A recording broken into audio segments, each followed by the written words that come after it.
Despite my preponderance of hockey things behind me, I'd like to discuss Star Trek for a minute. So, I watched the third episode of Discovery yesterday. I liked it.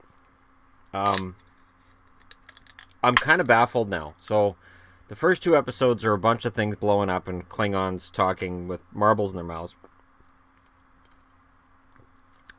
And then episode 3 features a starship and Star Trek stuff.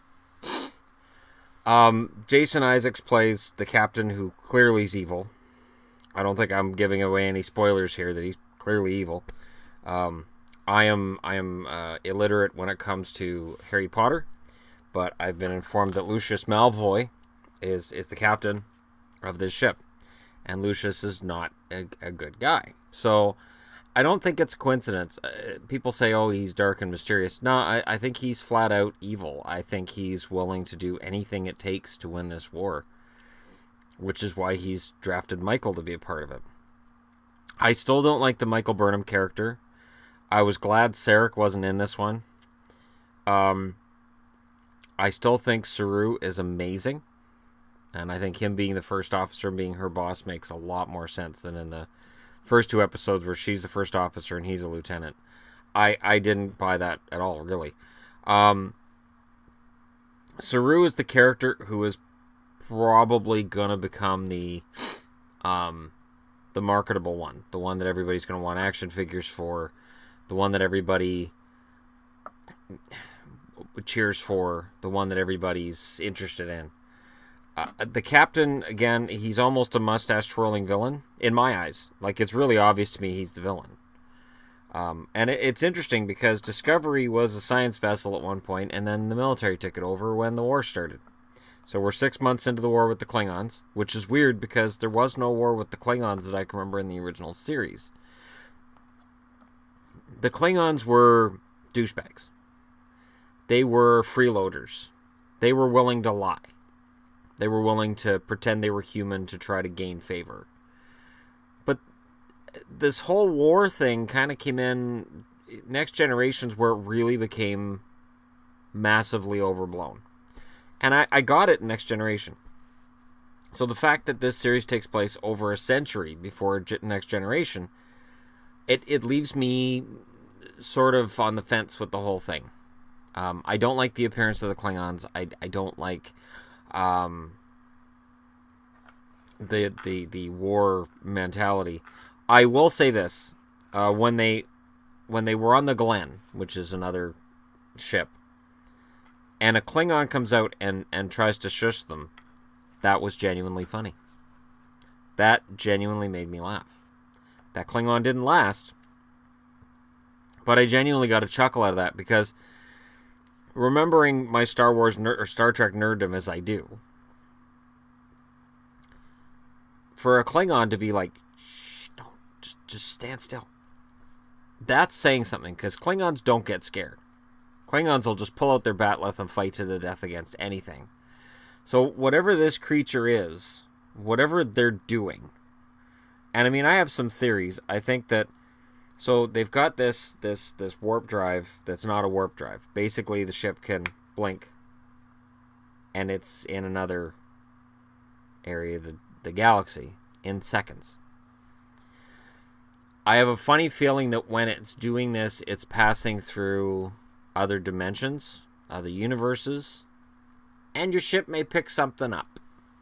The stronger the field, whatever's generated by these organic creatures, the stronger the spores, the more you push it, the more chance there is of when you return to this universe, you got something else with you.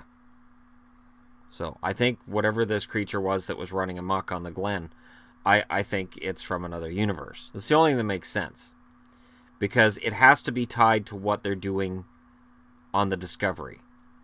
And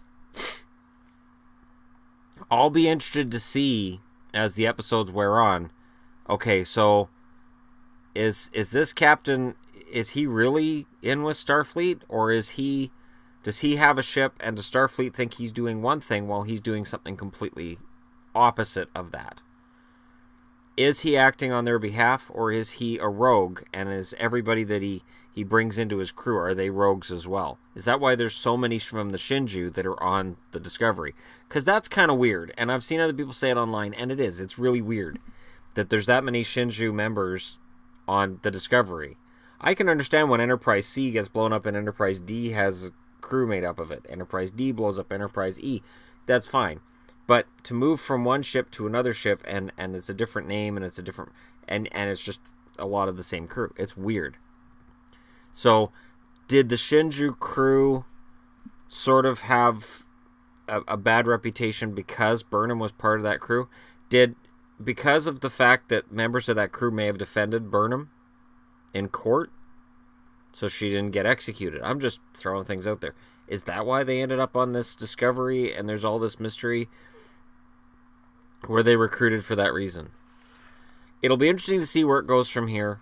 I do think that where the long story's going, I have a bad feeling. Captain's evil. Michael saves the day. Captain dies again. And somehow Michael Burnham, who was supposed to be in jail forever, becomes the captain. The part that I find weird is, so mutiny now for Michael meant that she goes to jail forever. Mutiny for Captain Kirk meant he went from an admiral to a captain. I get it. He saved the Earth. I would argue that her actions did not cause the war. The Klingons weren't just hanging out there. It's not like the Klingons were just hanging out and Duchovny's like, "Hey guys, what's up? Word. What's up with you? Not much. Just hanging out next to the sun. Everything's cool. Everything's great." What? One of our crew members has been killed? Oh my god. Now we have to go to war, and I hate that. No. They were there to start the war. It was just Michael flicked the match, and but it wasn't her fault. It's sort of like she got her captain killed. No, she didn't. Captain went over there on her own free will. She took Michael with her because she did. Like, it is so weird that this show wants us to believe that the whole galaxy is terrified of Michael Burnham when they really wouldn't be. Not if they knew all the facts of what happened. And everything's on a hologram, so they know everything that happened because everything's recorded on hologram. Let me know what you guys think. It's just one of those weird things for me. I really enjoyed it, though. I'll give the third episode probably an 8 out of 10. I'm just even more befuddled by the first 2 episodes. If you've been holding off, I do recommend giving it a shot. I know CBS has it on their All Access. In Canada, it's on Crave TV, which is also a subscription service.